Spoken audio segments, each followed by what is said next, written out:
नमस्कार दोस्तों, welcome to SR Gurukul point.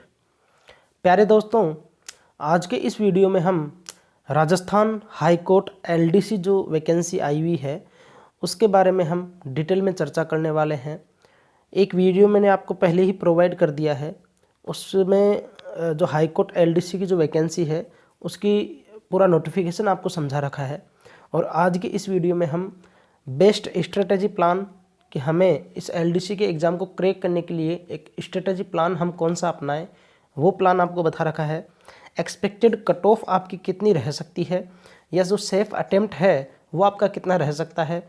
इसी के साथ कितने फॉर्म फिल हो चुके हैं इसमें, जो 22 सितंबर तक इसकी जो लास्ट डेट थी, तो कितने फॉर्म फिल हुए हैं और कितना कंपटीशन इस बार रहने वाला है उसके बारे में बात करेंगे।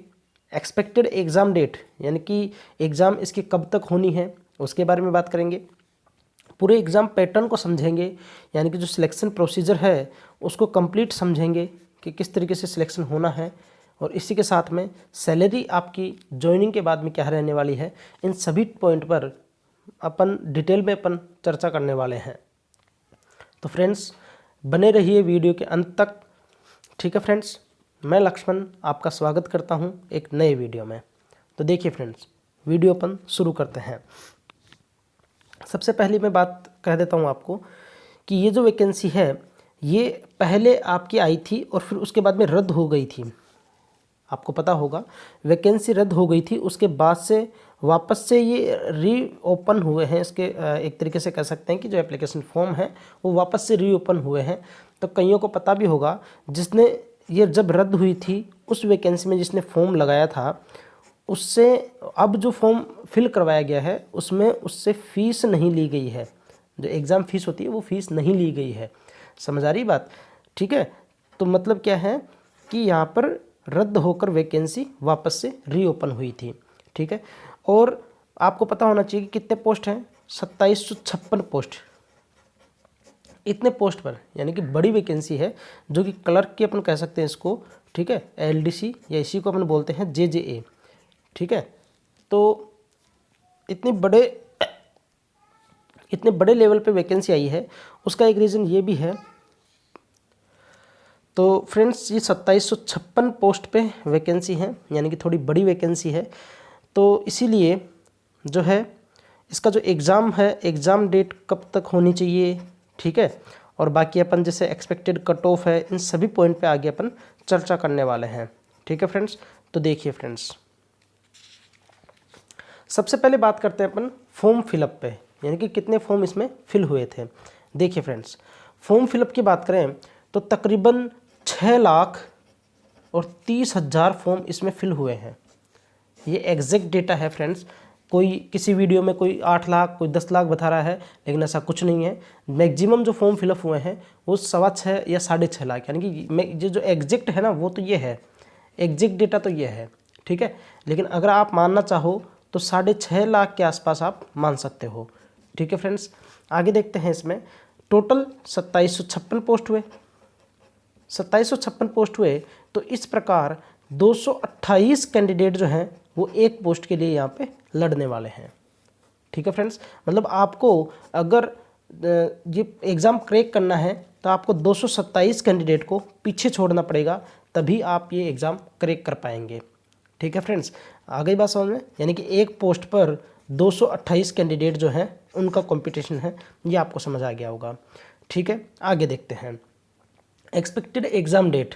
एक्सपेक्टेड एग्ज़ाम डेट समझिए फ्रेंड्स, एक बात आप लिख के ले लीजिए कि एग्ज़ाम जो है वो इसकी जल्द ही करवाने की कोशिश की जाएगी, क्योंकि ये पहले भी जैसे कि मैंने अभी कहा आपको कि भर्ती आई थी और वापस से रद्द हो गई थी। तो रद्द होने के बाद में अब ज़्यादा इसमें टाइम नहीं लगेगा एग्ज़ाम करवाने में।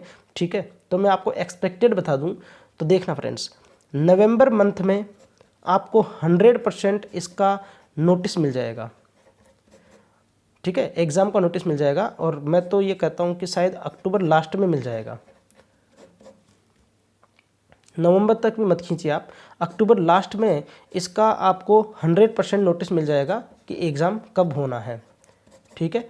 और इसका जो एग्ज़ाम है वो आप मान के चाहिए कि नवंबर के 3rd वीक या फिर दिसंबर के फर्स्ट वीक में इसका एग्ज़ाम हो जाएगा। ये भी आप लगभग 99% मान सकते हैं। ठीक है फ्रेंड्स, नवंबर के थर्ड वीक में और दिसंबर के फर्स्ट वीक में एग्ज़ाम आपका होने के पूरे पूरे चांस हैं। कहने का मतलब आपके पास कोई ज़्यादा दिन अब नहीं रहे हैं, ठीक है, क्योंकि अब आपके पास में मैक्सिमम 60 दिन यानी कि 60 डेज आपके पास मैक्सिमम रहे हैं, इसलिए आप अपनी पढ़ाई को बूस्ट कर दीजिए। अब बात करते हैं सैलरी की। सैलरी जो है इसकी वो है 14,600 रुपये, जो कि 2 साल के लिए, आप जानते हैं कि 2 साल के लिए प्रोबेशन टाइम रहता है, ठीक है, तो वहाँ पर आपको एज अ प्रोबेशनर ट्रेनी के रूप में आपको काम करना पड़ेगा 2 साल तक। और उसके बाद में चूँकि ये लेवल 5 की वैकेंसी है, लेवल 5 इसका लेवल है, और 20,800 से लेकर 65,900 ये इसका पे स्केल है। ठीक है फ्रेंड्स, ये इसका पे स्केल है। तो ये आपकी प्रोबेशन के बाद में ये आपकी सैलरी रहने वाली है। ठीक है फ्रेंड्स, सैलरी के बारे में अपन ने बात कर ली। अब नेक्स्ट बात कर लेते हैं। अब बात कर लेते हैं फुल एग्ज़ाम पैटर्न की, कि एग्ज़ाम पैटर्न क्या क्या रहने वाला है। देखिए, हिंदी की बात करते हैं। हिंदी, इंग्लिश और जीके, जो राजस्थान जीके आना है, तीनों 50-50 क्वेश्चन आएंगे तीनों में से, यानी कि 150 क्वेश्चन बनेंगे तीनों के। मार्क्स जो होंगे वो हर एक क्वेश्चन 2 नंबर का होगा, हर एक क्वेश्चन 2 नंबर का होगा, यानी कि हर एक क्वेश्चन 2 मार्क्स का होगा। ऐसे करके टोटल पेपर आएगा 300 नंबर का। इसके बाद में यहाँ पर इस एग्ज़ाम में कोई नेगेटिव मार्किंग नहीं है, ये आपके लिए प्लस पॉइंट भी है। देखो, कईयों के लिए प्लस पॉइंट भी होता है और कईयों के लिए माइनस पॉइंट भी है, लेकिन इस एग्ज़ाम में नेगेटिव मार्किंग नहीं है। ठीक है, पास जो है, जितनी वैकेंसीज हैं उनकी 5 गुना कैंडिडेट यहाँ पे टाइपिंग के लिए पास किए जाएंगे इस रिटन एग्ज़ाम के लिए। यानी कि इस रिटन एग्ज़ाम जो हुआ, इस रिटन एग्ज़ाम से टाइपिंग के लिए 5 गुना कैंडिडेट यहाँ पे पास किए जाएंगे, यानी कि तकरीबन क्वालिफाई होंगे यहाँ पे 14,500 कैंडिडेट करीबन। ठीक है, उसके बाद में जब आपका ये जो होगा टाइपिंग टेस्ट, इसमें भी आपके 2 चीज़ें होने वाली हैं। स्पीड टेस्ट होना, जो कि हिंदी और इंग्लिश दोनों में टाइपिंग होनी है, 5-5 मिनट का होना है, 25-25 नंबर का ये पेपर होगा, टाइपिंग होगी। एफिशिएंसी टेस्ट होगा, ये 10 मिनट का एक एफिशिएंसी टेस्ट होना है, जो कि 50 नंबर का होना है, यानी कि टोटल 100 नंबर का यहाँ पे आपका कंप्यूटर पे काम होना है, ये कह सकते हैं अपन। ठीक है, जिसमें टाइपिंग और एफिशिएंसी टेस्ट दोनों होंगे। ठीक है, तो 100 नंबर का ये हो गया और 300 नंबर का ये हो गया। टोटल कितना हो गया फ्रेंड्स? 400 नंबर का। और एक बात याद रखना, फाइनल मेरिट लिस्ट में ये दोनों के मार्क्स काउंट होंगे, यानी कि 300 ये और 100 ये, 400, यानी कि 400 मार्क्स जो हैं ये इनमें से आपके फाइनल मेरिट लिस्ट में काउंट होने वाले हैं, इन्हीं से आपकी फाइनल मेरिट लिस्ट बनेगी। ठीक है फ्रेंड्स, आगे देख लेते हैं। अब बात कर लेते हैं एक्सपेक्टेड कट ऑफ, यानी कि सेफ अटेम्प्ट आपका कितना होना चाहिए। जो रिटन एग्ज़ाम है, जो कि 300 नंबर का पेपर होना है, उसमें आपका सेफ अटेम्प्ट कितना होना चाहिए, कितनी एक्सपेक्टेड कट ऑफ जा सकती है और कितनी फाइनल कट ऑफ जा सकती है, इन तीनों चीज़ों में बात करते हैं अपन। देखिए फ्रेंड्स, सबसे पहली बात, जैसा कि मैंने आपको कहा, नेगेटिव मार्किंग इस पर नहीं है। पहली बात तो आप ये समझ लीजिए, नेगेटिव मार्किंग नहीं है। सेकंड थिंग ये कि 2700 और लगभग 2756 पोस्ट हैं, शायद 2756 पोस्ट हैं। तो मेरी नज़र में इतनी ज़्यादा भी पोस्ट नहीं है और इतनी कम पोस्ट भी नहीं है। ठीक है, और थर्ड थिंग बात करें तो कंपटीशन आप अच्छे से जानते हैं कि कंपटीशन काफ़ी ज़्यादा हाई है, क्योंकि एक पोस्ट पर 228 कैंडिडेट लड़ने वाले हैं। तो थोड़ा सा कंपटीशन हाई रहेगा, कट ऑफ थोड़ी सी ज़्यादा रहेगी, ये आप अच्छे से समझ लीजिएगा। मैं बता रहा हूँ फ्रेंड्स आपको, जो सेफ अटेम्प्ट की बात करें तो जनरल की सेफ अटेम्प्ट अपना होना चाहिए लगभग कम से कम 230 नंबर, कम से कम 230 नंबर 300 में से।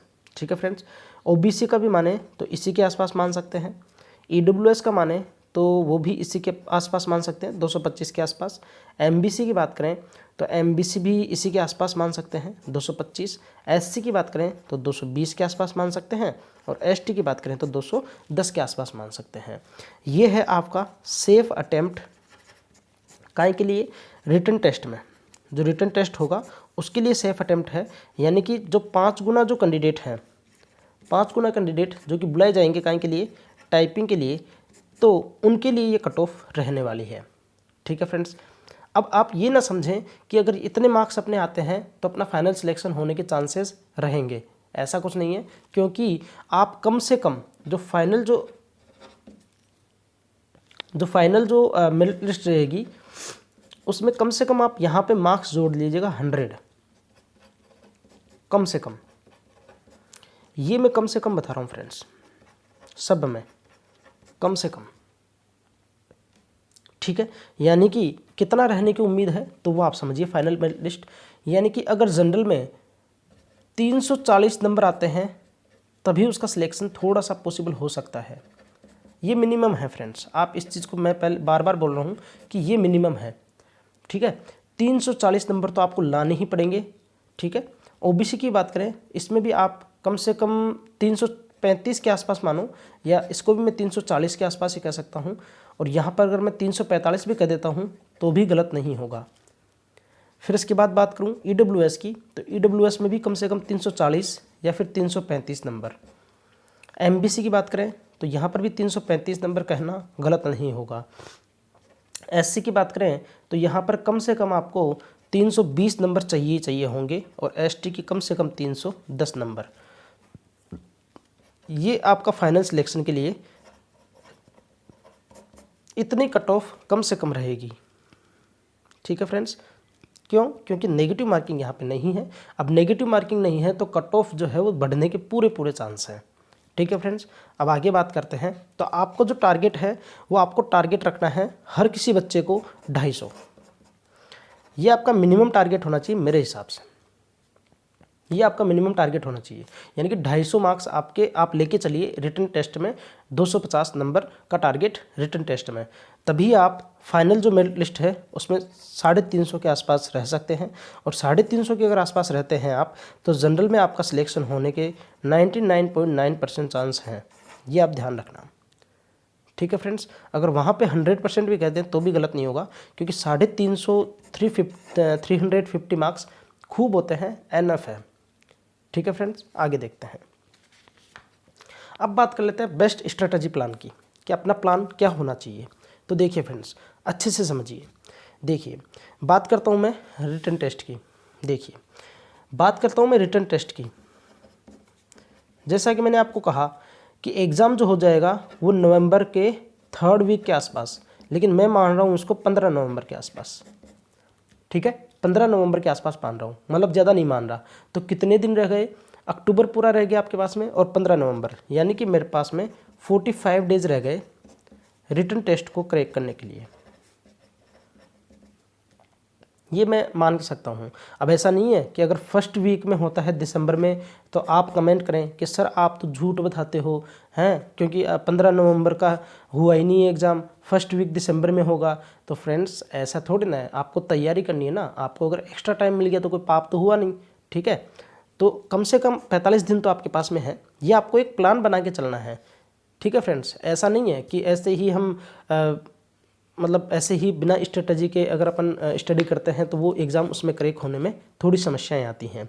तो कम से कम 45 दिन आपके पास में रिटन टेस्ट के हैं, और उसके बाद में आपका होना है स्पीड वगैरह टेस्ट, मतलब जो टाइपिंग टेस्ट जो होना है। ठीक है, तो अभी सुनिए मेरी बात को। रिटन टेस्ट में आएगा आपके इंग्लिश, हिंदी और राजस्थान जीके। ठीक है, आप ये काम ऐसे कीजिए। देखिए, डेली 8 घंटे की आपको स्ट्रेटजी बनानी पड़ेगी, मिनिमम 8 से 10 घंटे आप मान लीजिए। ठीक है, मिनिमम 8 घंटे तो आपको पढ़ाई करनी ही करनी पड़ेगी। तो देखिए, अभी से ही आपको डेली 1 घंटा आपको टाइपिंग देनी पड़ेगी।